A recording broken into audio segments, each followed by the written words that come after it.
کہ میں تمہارا رب ہوں, اقرار کرتے ہو؟ سب نے کہا قالوا اقررنا, اللہ ہم اقرار کرتے تو ہمارا رب ہے. نبی پاک صلی اللہ علیہ وسلم نے فرمایا الارواح جنود مجندہ فما تعارف منها ائتلف فما تناکر منها اختلف. جب اللہ پاک نے عالم ارواح میں سب سے پہلے عالم ارواح میں اکٹھا کیا ارواح کو, تو وہ لشکر در لشکر تھے, گروہ در گروہ تھے, چونکہ سارے تھے نا آدم علیہ السلام سے لے کر قیامت تک آنے والا آخری انسان, سب کی روحیں اکٹھی تھی. تو فرمایا گروہ در گروہ تھے. بعض روحوں کا وہاں پہ تعارف ہو گیا. جب وہ دنیا میں آتی ہے نا, چونکہ قریب قریب تھے نا, تو ملاقات ہوگی, میری فرید بھائی سے ہوگی, فرید بھائی کی میرے ساتھ, نبیہ بہن کے ساتھ, ماں بہن کے ساتھ, شبانہ بیٹی کے ساتھ, قریشہ کے ساتھ. یقیناً یہ نبی پاک صلی اللہ علیہ وسلم کی حدیث پاک کا معنی ہے. جب وہ دنیا میں آتی ہیں ان کا تعارف جو ہوتا ہے نا عالم ارواح کا, وہ پیچھے ہوتا ہے. اس کی بنیاد پر دنیا میں ان کے اندر ایک الفت پیدا ہو جاتی ہے, ایک انس پیدا ہو جاتا ہے. اور جو وہاں پہ دور دور تھی نا, تعارف ہی نہیں ہوا. جب وہ دنیا میں آتی ہے نا, تو بعض اوقات وہ ایک دوسرے کو جب ملتی بھی ہیں تو ان کے اندر وہ انس پیدا نہیں ہوتا, وہ الفت پیدا نہیں ہوتی, وہ ایک تعلق خاطر پیدا نہیں ہوتا. تو یہ تھا پہلا سفر. پھر اس کے بعد وہاں سے اللہ تعالیٰ اس کو بھیجتا ہے صلب فادر میں, باپ کی صلب میں. قرآن پاک میں اللہ تعالیٰ یخرج من بین الصلب والترائب, اور وہاں سے وہ سفر کرتا ہے. پھر تیسرا اور جاتا ہے شکم مادر کے اندر, اور یہ روح کا تیسرا سفر یہ ہوا. اور چوتھا سفر ہے جب وہاں سے وہ دنیا کی اس زندگی میں آتا ہے, جس کو ہم سمجھتے ہیں بس یہی ہے.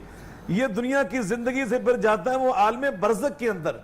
اور عالم برزخ جو ہے یہ ایک ممر ہے, ایک راستہ, ایک پل ہے. ہم نے وہاں سے گزر کے پھر جانا عالم آخرت کے اندر, وہ آخری ہمارا ٹھکانہ ہے. اور وہاں پر کیا ہوگا, جو اللہ کو یہاں پہ راضی کر کے گیا اس ابتلا اور امتحان گاہ میں, تو وہ وہاں پر راضیت مرضی شان و شوکت سے اللہ کی بارگاہ میں جائے گا. اللہ فرماتے ہیں کہ یہ مجھ سے راضی مرضی, میں رب اس سے راضی. اچھا شاہ صاحب, ہمیشہ ہمارے جتنے بھی فرید ٹاپک رہے ہیں اس میں شاہ صاحب ہمیشہ ایک بڑی پیاری گفتگو کرتے ہیں اور مومن کی وہ بات کرتے ہیں.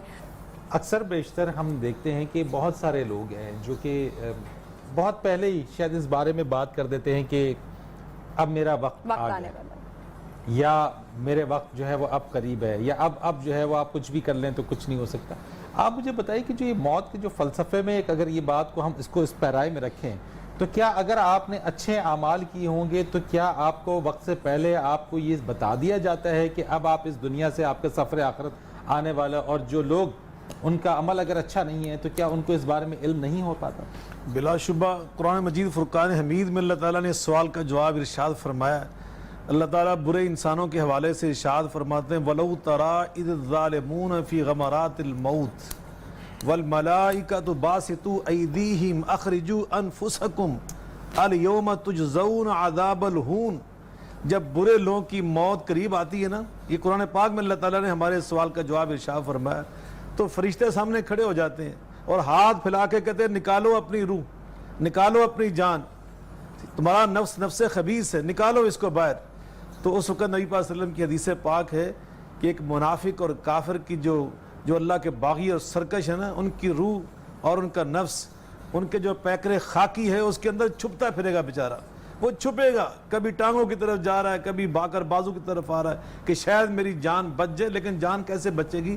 قرآن پاک میں اللہ فرماتے ہیں وَالْمَلَائِكَةُ بَاسِطُو أَيْدِيهِمْ, فرشتے ہاتھ آگے بڑھا کے دیں اخرجوا انفسکم, نکالو اپنی اس نفس اور اپنی روح کو. الْيَوْمَ تُجْزَوْنَ عَذَابَ الْهُونِ, آج تمہیں رسوا کن عذاب ملنے والا ہے. تو یقیناً ایک منافق اور ایک مشرک, اس کو بھی نظر آ رہا ہوتا ہے کہ اب میں جا رہا ہوں. نبی صلی اللہ علیہ وسلم نے فرمایا نا من احب لقاء اللہ احب اللہ لقاء ومن کرہ لقاء اللہ کرہ اللہ لقاء. جو اللہ کی ملاقات پسند کرتا ہے نا, اللہ بھی انتظار میں ہوتا ہے میرا بندہ کب آئے, میں اس کی ملاقات کروں. اور جب ایک بندہ یہ ناپسند کرتا ہے میں اللہ سے ملوں, تو اللہ بھی ناپسند کرتا ہے. اللہ کہاں پسند کرتا ہے اس کو؟ حضرت ام المؤمنین عائشہ صدیقہ رضی اللہ تعالیٰ نے عرض کیا یا رسول اللہ, یہ جو بات آپ ارشاد فرما وہ کلنا یکرہ الموت, یہ تو انسان کی فطرت, وہ موت کو ناپسند کرتا ہے. موت کو کون پسند کرتا ہے؟ یہ ایک فطرتی بات ہے نا, انسان کوئی جانا نہیں چاہتا, کوئی نہیں جانا چاہتا. وہ کہتا ہے زندگی اور آب حیات. یہ آپ کیسے فرما رہے ہیں؟ نبی پاک صلی اللہ علیہ وسلم نے کیا اس کی تشریح فرمائی؟ یہ صحیح مسلم کے اندر امام نووی نے آگے جو تشریح کے اندر یہ روایت بیان کی ہے, فرماتے ہیں نبی کریم علیہ السلام فرماتے ہیں عائشہ صدیقہ یہ اس کا معنی نہیں, یہ اس کا معنی یہ کہ اما المؤمن, جو مومن بندہ ہوتا ہے نا, اذا بشرا برحمت من اللہ ورضوانہ وجنتہ احب لقاء اللہ وحب اللہ لقاء, جب اس کو نظر آ رہا ہوتا ہے نا اللہ کی رحمتوں کے دروازے کھلے ہوئے، اللہ کی رضامندی کے بغیچے کھلے ہوئے، وہ جنت ہی، اللہ کے دروازے جنت کے کھولے ہوئے، نظر آ رہی اس کو اپنی منزل، یہاں سے بیٹھا دیکھ رہا ہے جنت، بیٹھا بھی دنیا میں ہے، لیٹا بھی بستر کے اوپر ہے، عزیز و اقارب پاس کھڑے ہوئے ہیں، لیکن اس کو جنت یہاں سے نظر آ رہی ہوتی ہے۔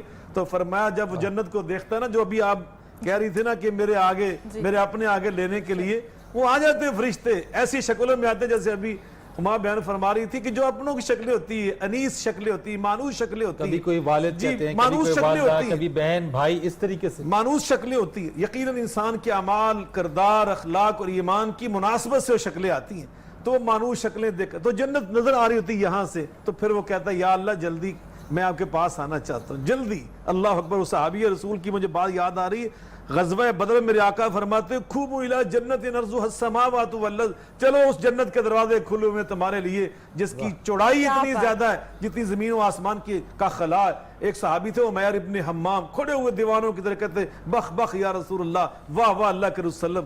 اور آقا فرماتے تمہیں کیا ہو گیا، کیا کر رہے ہو، گھوم رہا ہے نا ایسے دیوانوں کی طرح؟ کہتا ما یحملک علی قولک بخ بخ یا عمیر، عمیر کیا ہو گیا تجھے؟ کہتا لا واللہ الا رجاء ان اکون من اہل آقا، بس تمنا یہ پیدا ہوگی آج میں زندہ و سلامت مدینے نہ جاؤں، آج سیدھا جنت میں چلا جاؤں۔ میرے آقا فرماتے انک من اہل الجنہ، جا میں تجھے ضمانت دے رہا ہوں بدر کی ریت پہ بیٹھ کے رب نے لکھ لیا تیرا